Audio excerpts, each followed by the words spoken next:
Podcast. I got a fever, and the only prescription is more cowbell. Thursday nights at 7 p.m.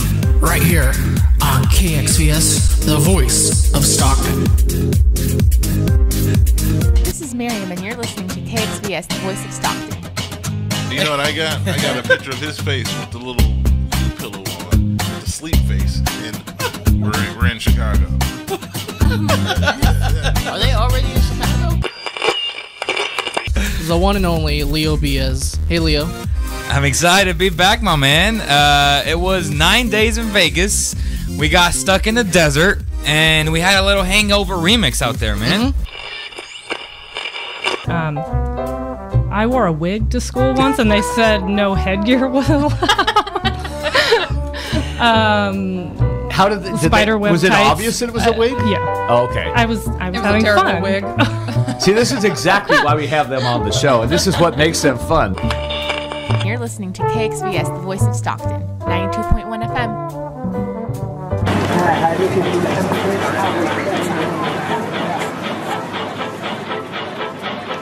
Do you want to relive the golden days of Stockton? Join Nate Knott on Stockton Alive every first and third Monday at 6 p.m. Tune into thevoiceofstockton.org.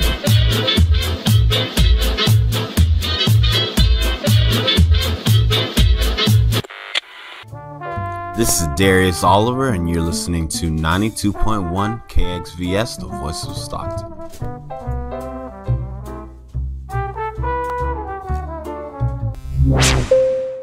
The views and opinions expressed in the following program do not necessarily reflect those of KXVS, the voice of Stockton, or its parents, affiliates, management, and staff.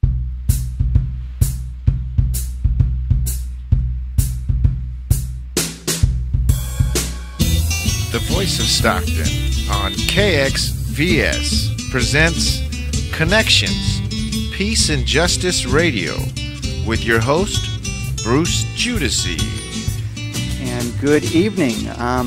This is Monday, October 29th, and we are going to be talking about gun violence and how we can prevent it and how we can become aware of it and how we can stop being having the issue become the normal, the new normal.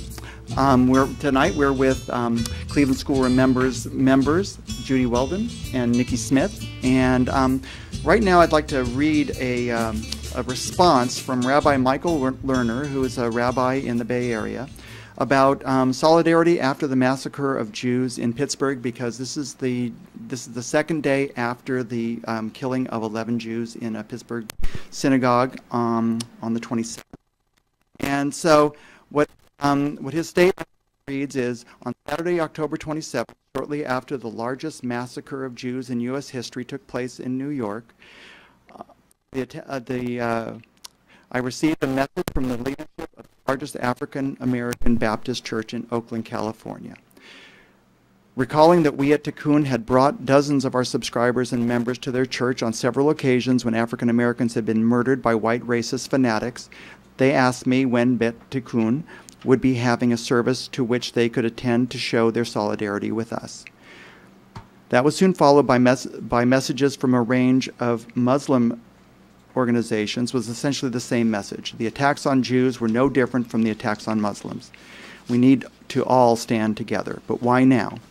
One answer provided by some goes something like this. The murderer chose this particular temple because of its support and advocacy on behalf of immigrants, and particularly the important immigration support work of HIAS. Republicans have spent years building up the idea that immigration is an existential threat to America.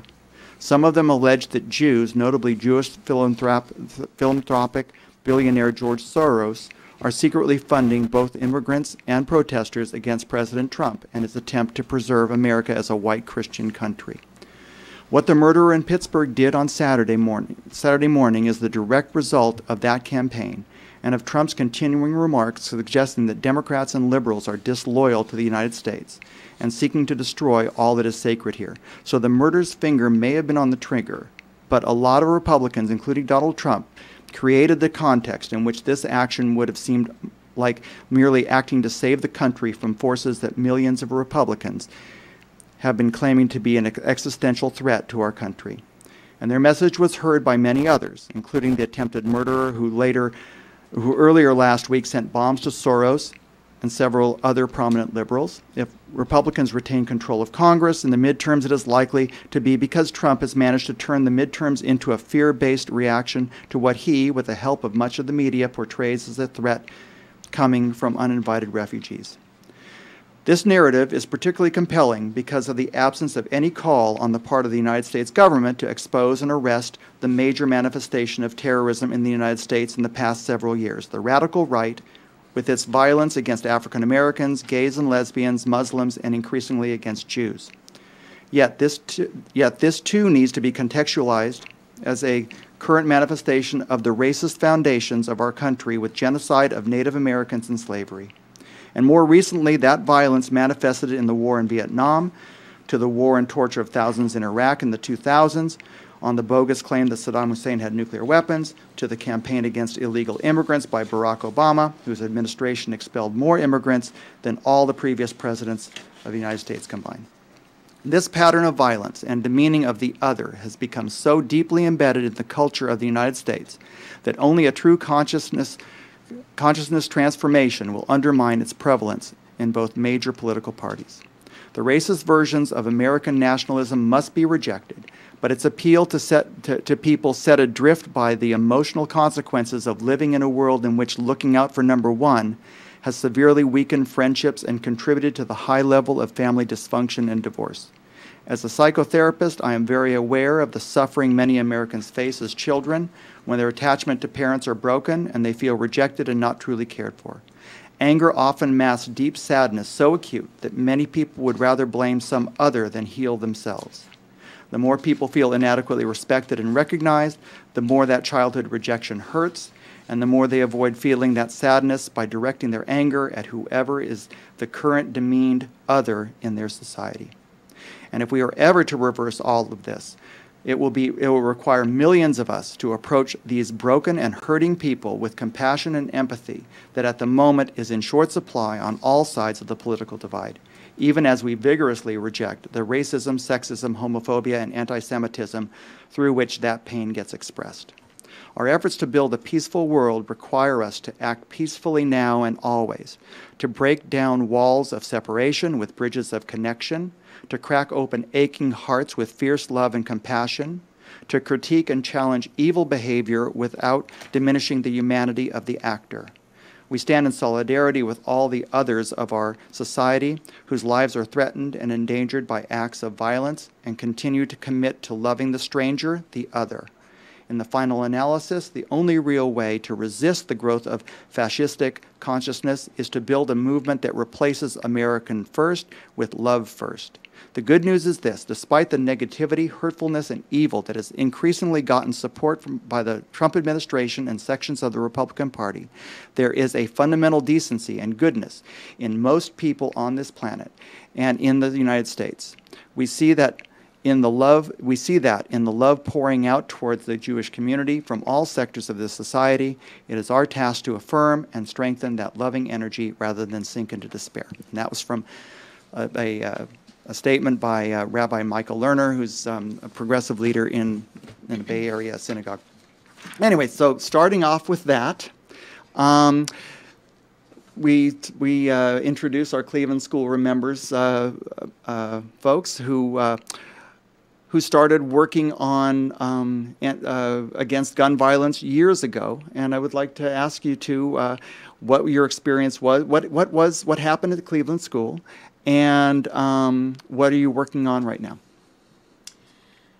January 17th, 1989. In this coming January will mark 30 years since that event.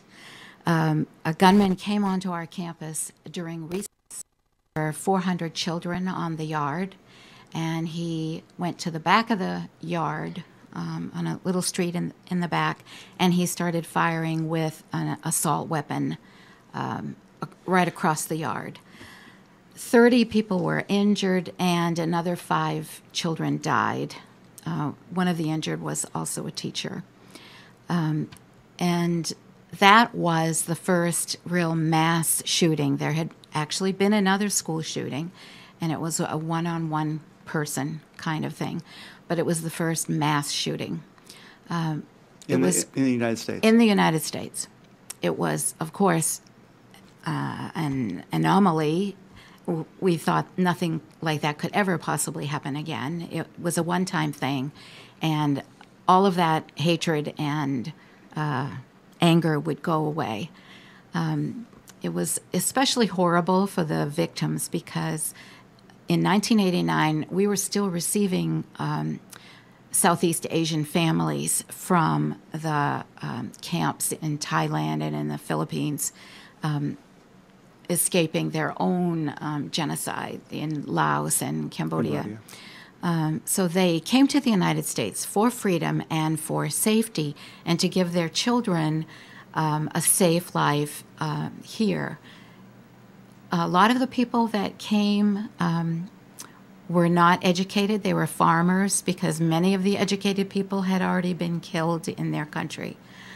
And so you have these people coming with dreams for their own families and then to be savagely shot on a schoolyard, which we all assumed would be the most safe place in any town. Because this had never happened before. It had never happened before. So that myth was shattered, and unfortunately was shattered forever, apparently, in our country, because now we've seen many school shootings, high schools, Aurora, colleges, Virginia Tech. I mean, there are just endless numbers of them. So we teachers at that time had young children of our own. Teaching takes a lot of time, and we're bringing up our own children, so we couldn't really take action to do anything about it. So after Sandy Hook, so many years later, which happened in 2011 in December, in February after that, several of us gathered together to comfort each other, to mourn again the loss of these first graders and second graders, like our own children. We got together and we decided, since most of us were retired in 2012, that we would do something. And so Cleveland School Remembers was formed. And that was in 2012. So in February, it'll already be 7 years. Wow. So some people, like Nikki and others, have joined us. We still have a very small group because it's a lot of work. Yeah. And the things that we are interested in pursuing, the issues that we want to pursue, take a lot of time. If we could just make a phone call and make a difference, it would be easy, but it doesn't. It takes lots of meetings, lots of gathering, lots of strategizing, and so we could use a few more people to help out in that regard. Yeah, very good. So how would they contact you? We can talk about this. Repeat this right away. You can go on to clevelandschoolremembers.org for our website. It's a great website. And you can also go on to Cleveland School Remembers Facebook page. And we have a Twitter, and I'll have to find the number for the actual call for the Twitter as well, to keep updated on what's going on and if there's anything that you might want to want to be interested in. Yeah, very good. So, yeah. I was not a teacher at Cleveland School at the time. I was a Head Start teacher. And was actually in the same neighborhood because I was teaching at the First Baptist Church as a Head Start teacher. I was also a young mother, of course, mortified. That's just around the corner. In fact, I think that's the Next parking door. lot that Purdy went through to get to Cleveland School. Yeah, when I got to school that day, it was everybody was looking out the window, and I was like, well, what's happening? I actually drove up Alpine Street, and people were running towards the school, and it's like something's going on. And then I walk into the classroom, and everybody was looking out the window. I said, what happened? And then they told me what happened, and it was just that's awful, devastating. Yeah. So, but after that occurred, Congress actually took action And they did ban the assault weapon Right. in 1994, Right. and made a law was banning assault weapons. But that law has since sunsetted, Right. and it wasn't renewed. Right. And after that, we've seen all these Assault weapons being used in assault in weapons massacres. being used in mass shootings, and that's what we're now part of the Brady campaign to prevent gun violence, and that's one of our biggest pieces of legislation that we would like to see passed again, because it's, you see the horrific what happened this weekend. Just this weekend. Yeah. I mean, it's the same. It's the same motivation. It's the same hatred that you hear coming from the shooter that came out of Purdy in terms of, he was shooting a bunch of Cambodian children, and this person, and out of a hatred of Southeast Asians, and this guy shot up a synagogue because he has said that he wanted to kill Jews. And it's in a world right now where social media seems to be amplifying these voices. But it's not only that. It's just that they have the capability with an assault weapon with a large capacity magazine to one person. Look what happened in Las Vegas. Las Vegas, my gosh. I don't know what his motivation was, but nobody does. He killed, what is it, 57, I believe. 53, 50, whatever, and injured 500 just because he was able to, one person. Yeah. And that's why we are so adamant and so passionate that those weapons don't belong in anybody's hands unless you're in a real war. Yeah. Are we at war with Military. ourselves? I mean, we're not. Those types of weapons don't belong in anybody's hands, as far as I'm concerned. Well, the concern is that it seems that this is Peace and Justice Connections. We're talking with Cleveland School members, Judy Weldon and Nikki Smith. But it seems that we're more and more we're seeing that conflicts that used to be maybe discussed or talked through are increasingly weaponized. And we're talking. I mean, right now. We're in the process of sending 5,200 troops to the Texas border to militarily stop a group of refugees who are asking for asylum, fleeing the country. Yeah, and that's done by the request of the president. We don't even have any say in that input. Right, because I guess it's a national. So frustrating. It's deemed to be a national security question, and the thing is that it's happening while Congress is in recess. This is a military action that is happening on our soil. And I had thought that the United States military was never to be used on American soil unless it was like an imminent attack or a war. And to say that these families, these women and children and farm workers who are coming up from Honduras and Guatemala and El Salvador, Nicaragua, that they are somehow a threat to this country, 4,000 or 5,000, is ludicrous. That doesn't make sense. It's nonsensical. It makes sense in a world where, like what Lerner's saying is that we perceive people who are different from us as being dispensable, as being something that you got a problem, you got to get rid of it. And how do you get rid of it? Well, you shoot it. Eliminate it. Yeah. And then the president seems to take these actions. Like you said, Congress is at recess right now. I heard something about the fact that he's able to do this because of what you mentioned earlier, for the security of the country. He's able to take more action on his own when he, under the umbrella of, for the security of the country. Right. And there's something wrong with that. If that needs a new bill or something, that needs to change, because this is one man who thinks he has all the power in the world, who's taking action like he does have all the power in the world. It's as if he wants to just squash people like an ant. Yeah. Well,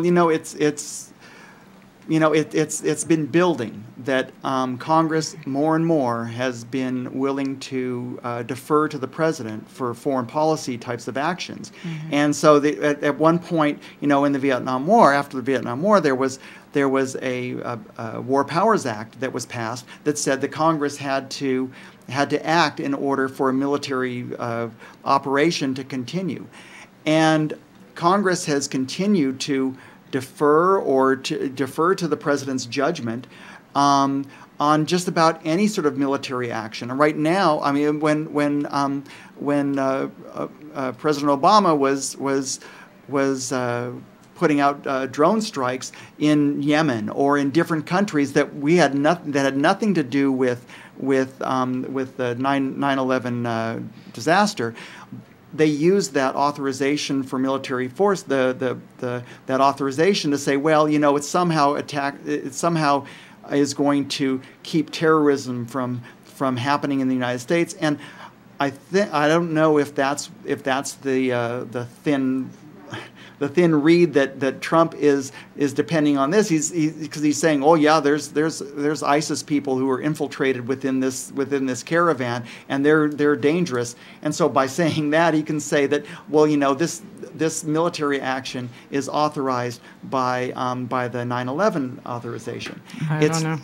It is just ludicrous. Frightening, it is but frightening. I think that just emphasizes the importance of this election, this midterm election. Mm-hmm.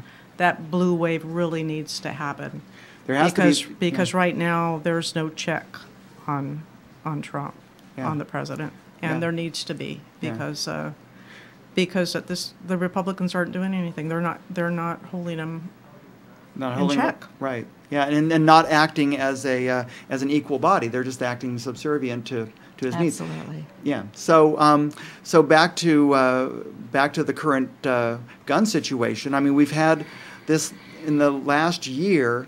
I don't know how many incidents we've had. I know that just we've had the synagogue massacre 2 days ago, and then there was a person who was trying to get into a black church, couldn't get in, and then ended up going to some grocery store and killed 2 people. Mm-hmm. The access of people, the people have easy access to guns. And what the argument for the NRA side is saying, well, these people are mentally ill. We have to deal with the mental illness. What are your feelings on this painting everybody who does this as mentally ill? That is ill-conceived. Mentally ill people don't usually act out toward other people. They act inwardly toward themselves. I don't have statistics on that, but there are some available. What we're seeing is people appear to be mentally ill because who could conceive of such evil doings? And we know that most of the people who do mass shootings, or even not even a mass shooting, but a one-on-one, there's some deep-seated anger there. These are young people, especially. They're not elderly. They're young or in their midlife, and they are angry. And it's some kind of anger that has not been resolved. And as the Rabbi mentioned earlier, a lot of these people they feel that they're inadequately recognized, I think is the word that he used. And so they're looking for some kind of recognition and some way to put down somebody else to express their own anger. And so this man killing Jews, as you said earlier, these kinds of things are not new to the United States. These things have been going on since the United States began. We just never heard about them a lot. We now have an administration that likes to tout evil doings and even promote. If you punch that guy in the face, I'll defend you in court. Right. I'll pay for your You gotta admire somebody who can body slam someone. And this is the president of our country saying these things. It's unimaginable. Well, it's encouraging. It encourages people to act Exactly, out. exactly. And it's saying that there won't be any punishment. In fact, I'm the President of the United States, and I agree with you. I think, that right now, I mean, there's some words that come out of after a tragedy like the pipe bombings or this shooting, he'll come out with a statement that very strangely doesn't sound exactly like Donald Trump. It sounds like it was like a scripted, written thing. But then within 2 or 3 days, what'll come out as a tweet or a comment like saying, "I'm on my best behavior. What do you think of that?" And, I mean, sort of a snide comment saying, wink, wink, nudge, nudge. It's okay to continue doing this violent stuff because I'm not going to go after you. I mean, you have nobody to worry. The thing that caught my attention, what he said was, well, there should have been an armed guard at the synagogue. Yeah. And, I don't want to see a country where everyone's armed, where you're armed, your teachers are armed. Right. They want to arm teachers. Right. Are we going to have, our concerts, armed guards at the concerts that we go to, armed guards at the movies we go to? That's ridiculous. That's just absurd. One of the statistics that we are very familiar with, Judy and I, is 33,000 people die annually in our country from gun violence. Wow. That's a lot of people. Yeah. 33,000. So is it? And that doesn't speak to the injured and the permanently, Right. Most of them are suicides. I think About it's 66% are actually suicides by gun deaths. But 33,000, and that entails all kinds of firearm deaths. One-on-one, I disagree with you. Oh, I've got a gun in my pocket. Right. Yeah, I just go back to my house and I'll Right. shoot you because I Right. didn't agree with the fence line or something. That happened up there. And then we've got the mass shootings, and a big thing, maybe this is even a good time to bring up the Brady campaign of End Family Fire. A large amount of deaths, especially with children, are accidental. The child who is going through her mother's purse in the grocery cart Right. and pulls it out and somebody dies. This is happening more frequently because guns are more available. They're available to children. So if we lumped all of these gun deaths together, suicides included, domestic violence, women are this huge number of how many more times likely to die if in an abusive household if there's a gun Right. in the house. Right. An outrageous number. So if we put all of those kinds of deaths together, suicides, domestic violence, accidental deaths, children playing with guns, that's like a family issue. We want to end that. The Brady campaign is going to be moving toward that and calling it End Family Fire, and see if we can do something like Mothers Against Drunk Driving. That was a huge push, and look what we have now. We've got great laws, and we've saved thousands of lives with a designated driver. Buckle up for safety. Right. So within Family Fire, it's just telling people, if we live in America, we have the Second Amendment, we have the right to own firearms. Lock it up. Keep it locked. Keep it secured, so your children don't end up on the wrong end of that weapon. And I also it just seems that I don't worry about myself becoming a heroin addict because it never crosses my mind that I would shoot up heroin. And I think what we should be shooting for is that we should be trying to get to a place where people don't feel that they need guns. I think a lot of people think the reason why that woman has a weapon in her purse is because she has been taught or indoctrinated into thinking that she needs that gun because there are so many bad guys out there that she has to protect herself. And so many people think that having a gun is going to protect themselves, whereas really dealing with people in a just toning down and de-escalating issues between people is the way to end violence rather than to shoot somebody. Absolutely, because the likelihood that you're going to use a weapon in your house against somebody breaking in or whatever, it's more likely that you're going to harm somebody in your own family. Somebody from that weapon in your home is more likely to do harm to you or your family or a family member. Right, and and there's a lot of. It's just so much a broader issue. Is if we're talking about worrying about robberies, I don't know what the statistics are in terms of people being shot during a breaking and entering and that sort of thing, but I don't know that breaking and entering is that common, that you would have to have so many guns there to protect yourself from that, and to come from the liberal end. People wouldn't be breaking and entering if they had a good job, if they felt like they were not being having to break the law in order to feed their family. Mm-hmm. Yeah, and I don't think it's. I think if we start looking at people more humanely, and we start looking at educating people, and we start looking at treating folks as if they're people rather than treating people as if they're something to hunt and to shoot.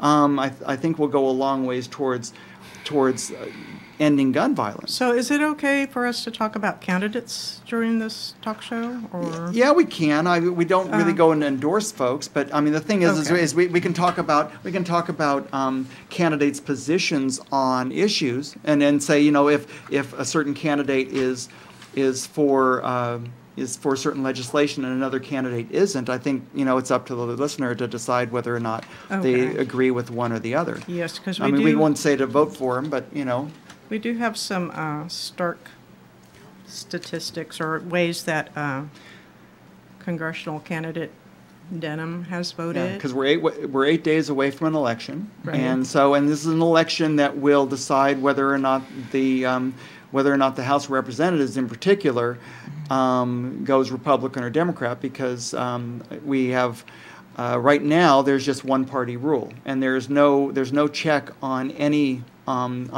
that the Republicans would like to do or that President Trump would like to do.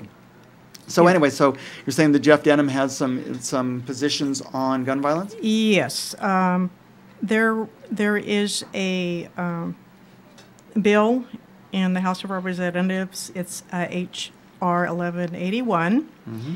and this was to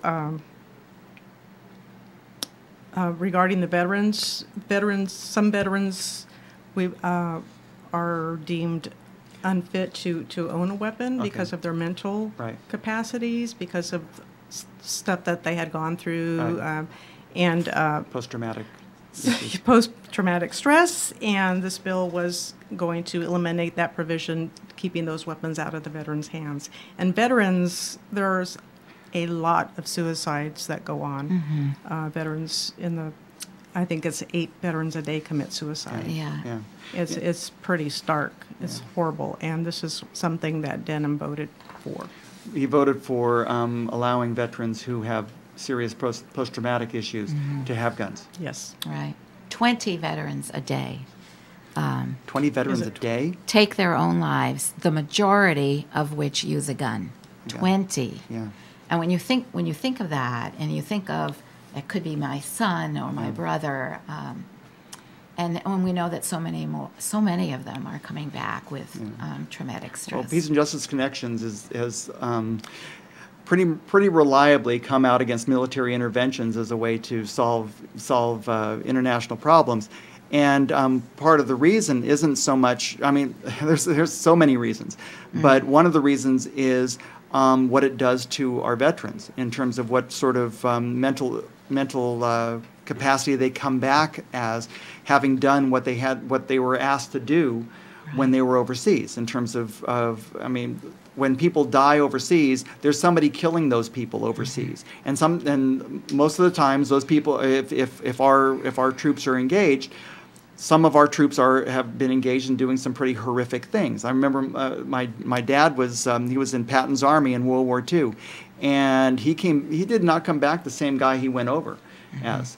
And a lot of people did not. I mean, they make World War II out to be a fantastic time, but I mean, because we won. But, you know, for the veterans who come back and had to do what they had to do, the worst things that the people who had to do the worst things are the ones who don't speak about it, and they're the ones who have the nightmares. They're the ones who have the guilt, and and who should not have access to a weapon, to a gun where they can kill themselves or take out their aggression on somebody else. And that's what happens. And so Jeff Denham is for this.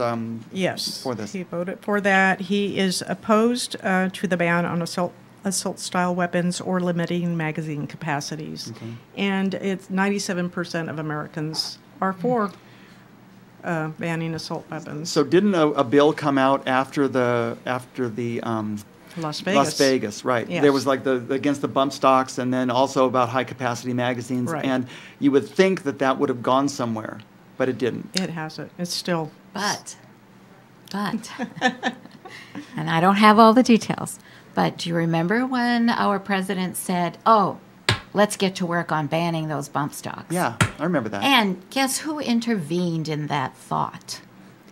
Who else but the NRA? And I don't know how many millions of dollars the NRA has spent on that particular campaign and many others. I'll back off from the NRA, but you know, something comes up, a little errant thought in our administrator's head, and then, oh no, that's not going to happen anymore because somebody is going to pay them hush money. Pay them the hush money. Yeah, I believe it was $30 million that I know it was millions that they donated and, to his presidential campaign. Right. You would think, you know, $9 million for Denham this time. $69,000 they've given to Denham already. So he's yeah. So he's. I mean, 69,000 is quite a few ads. You know, and it's not like Cleveland School Remembers or most organizations want to take guns away from every citizen. That is not what the general population wants. The general population wants common sense gun laws. We want background checks that are standard, national, that any police officer can look at a database and find information, that every gun shop, every gun show, every site on the internet must abide by background checks. That is a simple thing that can be handled. In this day of data, we can do that. Right. So that's one thing. That's not taking guns away. Right. That's making things safe. Right. You know, ban assault weapons. Right. That is a big thing. That's making us safer. Right. As Nikki said, if you are in the military, you should be issued an assault weapon, I'm sure. When you leave the military, that assault weapon should go back to the Army or the Navy or whomever. Right. You know, that's just common sense. Banning high-capacity magazines for any type of weapon so that it cannot be used as an assault weapon. Those are simple things. It's not taking your gun away. You can still remain a hunter. You don't need an assault weapon to kill animals in the forest. Yeah, we don't see people advocate. I mean, of course we don't want machine guns. Well, you know, if you're talking about, you know, if there's a limit on being able to have a machine gun, then if you've accepted the principle that there can be a limit on certain types of weapons that you shouldn't own, then we can say, well, assault weapons are in that same classification, especially with bump stocks. If it acts like a machine gun, then it is a machine gun. Mm-hmm. And you know, if you can do what that guy did in Las Vegas, in I don't know how long, it was like 10 minutes time, and in terms of killing and wounding that many people. That should not be allowed. And you know, it's similar to, I don't see that it's all, although, you know, driving a car isn't in the Constitution, it's like there are restrictions on who can drive cars. in terms of an age, or in terms of whether or not you are able, or if you have a capability to handle that car, because cars can be weapons as well. And so if you can't handle, being able to drive, or you can't handle being able to shoot a weapon because you have a past history of violence or domestic violence or mental illness or certain issues, then you shouldn't have a weapon. Yeah, and we're very fortunate to live in California. California has some of the best gun legislation in the nation. And there is a fairly new legislation called a gun violence restraining order, where if you know that your loved one should not have a gun and you have a reason for that, you can actually go and get an order from the courts to have that gun taken away. Oh. And law enforcement has can do an emergency restraining order also if they feel that's. But there are states where that isn't the case. I mean, Correct. in fact, I remember that being This is new in California even. Well, it's a little over a year. But it's only temporary. It's not that law enforcement is going to keep that weapon.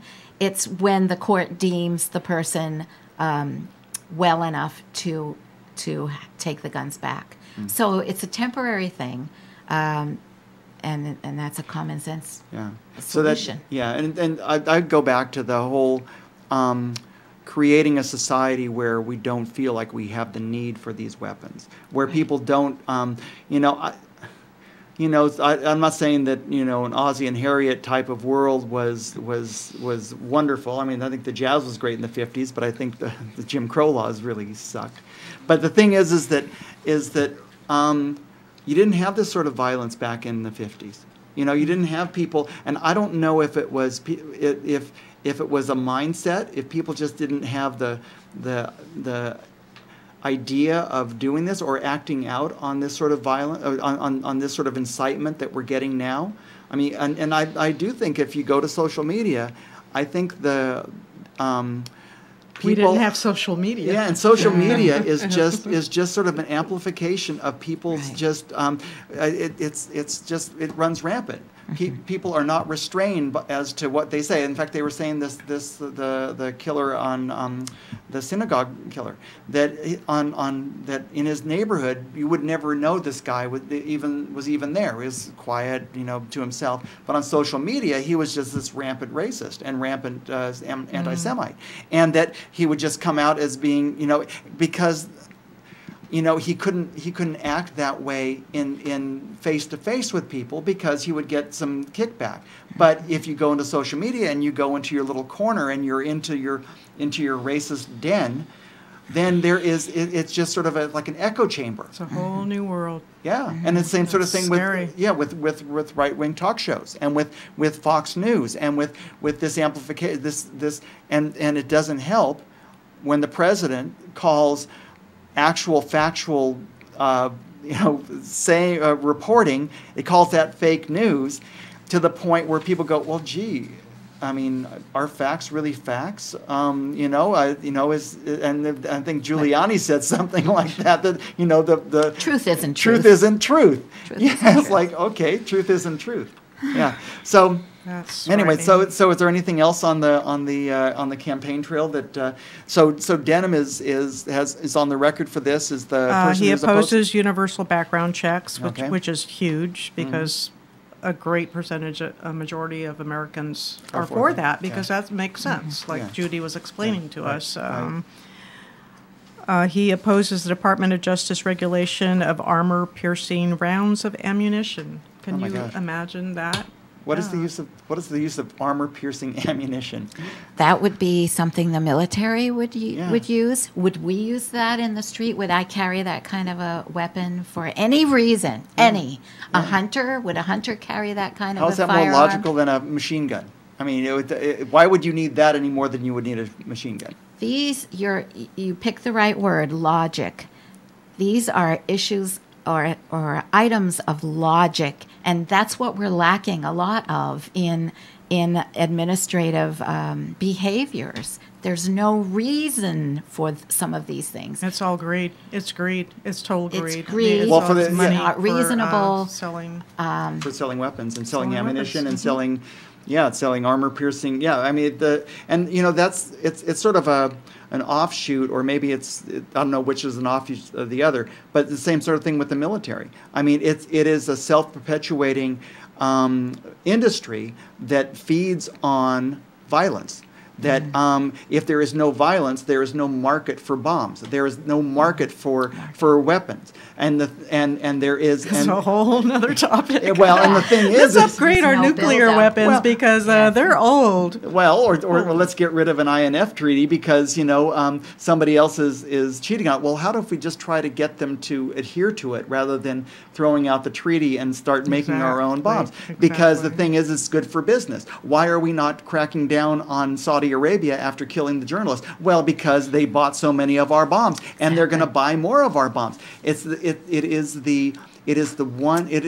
Agriculture and weapons making is where the United States has a competitive advantage over the rest of the world, and we have a corner on that market. We have the largest weapons sales of anybody in the world. We have the largest military of any place in the world.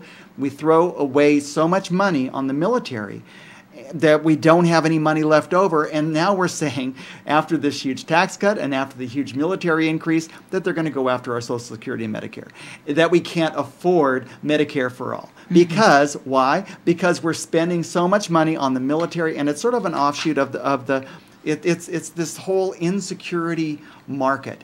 Is that in international terms, in personal terms, we're all just made to fear other people. That we don't talk with them. I mean, Russian people are perfectly fine people. Everybody in the world wants peace. Right. The people who do not want peace are the people who are selling the bombs, selling the weapons. So that's great. It's the bottom line. It's the bottom line. This is Peace and Justice Connections. We're talking with Cleveland School members Judy Weldon and Nikki Smith. So anyway, it's I think people do have to sort of look at this with a cold, hard business sense and see that this is, it's not an emotional issue. It is a decision that this country is making, that we are deciding that it's more important for us to make money for the weapons industry and for the gun manufacturers and the ammunition manufacturers than it is to preserve lives. So how do we turn that around? Yes. How do we change that mindset? Here is the big deal for the night. Yes. You must go vote. You must. I'm speaking to everybody, young people. If this is the first time you voted, you don't know what to do, where to go, yes. How to read the ballot. Get together with friends. Go have coffee. Get together. Talk about the ballot measures. Talk about the candidates. Take action. This is the only way that we can make change. What happened to that phrase that we are our brother's keeper? Where did that disappear? Right. I think you spoke a little bit earlier about how, what has happened to us that we're not taking care. So if you know somebody that does not have transportation, offer to take them to the polls, or offer to take their ballot in if they can't get it in. Talk to people, make decisions together, vote for representatives that are going to make this world a better place, that will take action on gun violence prevention, just prevention, not taking away guns, but taking action. This is the only way we can do it. This is the only way we can make change in our country right now. Yeah, and it's not just to not vote for fear. You shouldn't vote based on fear. We should based on and it's more than hope. It's we should vote our hopes and not our fears. But it's more than hope. What has to happen has to become a self-fulfilling prophecy. We have to, after we vote, if change happens, what we have to do is we have to follow through. Absolutely. And the day that work begins is the day after the election. Is that we have to continue to educate people, to get to know their neighbors, to get to understand issues, to get to like what Rabbi Lerner talks about, is to put your hand out to people who are so disturbed, who are so angry, who are so disconnected from society, to connect with those people so that we have a common bond. Right. Because the reason why people are acting out this way in a very sociopathic way is because they're not connected. Or they're connected with a bunch of other people who have similar hateful views. Isn't it better to put your hand out in the beginning than having to send condolences over and over again? It's just so much more comfortable for all of us. Yeah, and we're talking about. I was reading something. It was I don't know what quote it was, but it was so much more. It wasn't cost effective, but it was better to raise a young boy well than to have to deal with him when he's broken as a man. And so that in terms of the bottom line was invest in your children, show them compassion, show them what it means to treat people well. Treat people, if you're a parent, treat everybody around you fairly, no violence, and and by showing that, the children that you have are going to be raised, with a feeling that they do belong and that they're not separated, that they're not the other. Right. Yeah. So anyway, I wanted to this is Peace and Justice Connections, and what I wanted to do is I wanted to have a couple of announcements before we close up here. Puentes Seeds and Spirits fundraiser coming up on Sunday, November 4th is the 8th annual brunch out at Boggs Track from 10:30 to 1 p.m. Tickets are $60 and available on Eventbrite. It's 466 South Ventura Street in Stockton. Seasonal produce provided by Bon Appetit Catering. There'll be tours and beer tasting from the Highwater Brewing and music by Whiskey Slough Band. It's a great fundraiser. It's a great organization, Puentes. They have the community garden out there in Boggs Tract, and it'll be a wonderful day. There's no rain forecast at all. And so Sunday, November 4th. And then also, we had our first organizing committee meeting this evening for Earth Day 2019. Wow. We've chosen the date to be April 14th because this year Easter falls on April 21st. So April 14th at Victory Park in Stockton. Wow. And we're looking for a few good, hard-working environmental advocates to help with the event planning, organizing, and staging of the festival. This is our 31st for a celebration of Earth Day. And so we need folks who can do marketing and promotion, event logistics and vendors, festival funding, and event activities on the day of the festival. It's a great opportunity to serve your community by helping to put on an event that draws thousands of people together to focus on the local environment and celebrate our planet. We're going to be focusing on transportation. That's going to be our theme. And so we still have to come up with a slogan, just talking about how we can use mass transit, how we can talk about bicycling and how that works in with the general plan, and talk about community gardens as a way that we can reduce our carbon footprint by buying more locally. There's all sorts of issues around transportation, and we'd love to have you contact us, StocktonEarthDay@gmail.com. Our next meeting is going to be December 3rd, so and then we're going to start meeting every week in January on Monday evenings. So anyway, so I just wanted to plug that. So for to finish off on our could we make discussion? An announcement about our please? Cleveland School Remembers Brady will be having their 30th commemoration of the Cleveland School shooting. That will be January 17th at the Civic Auditorium in the evening at 6 o'clock. Wow, that's around Martin Luther King Day. Yes. Okay. So it's the actual day of the shooting. So January 17th. It's a Thursday. 2019, a Thursday. Mm-hmm. What time? 6 o'clock. 6 o'clock at meeting. the Civic Auditorium. Civic Auditorium. Okay. In downtown Stockton. Yes. Okay. Good. And if they want more information, what's the email address? Go I mean, to- the website. Yes, go to clevelandschoolremembers.org. Yeah. Also the same for Facebook.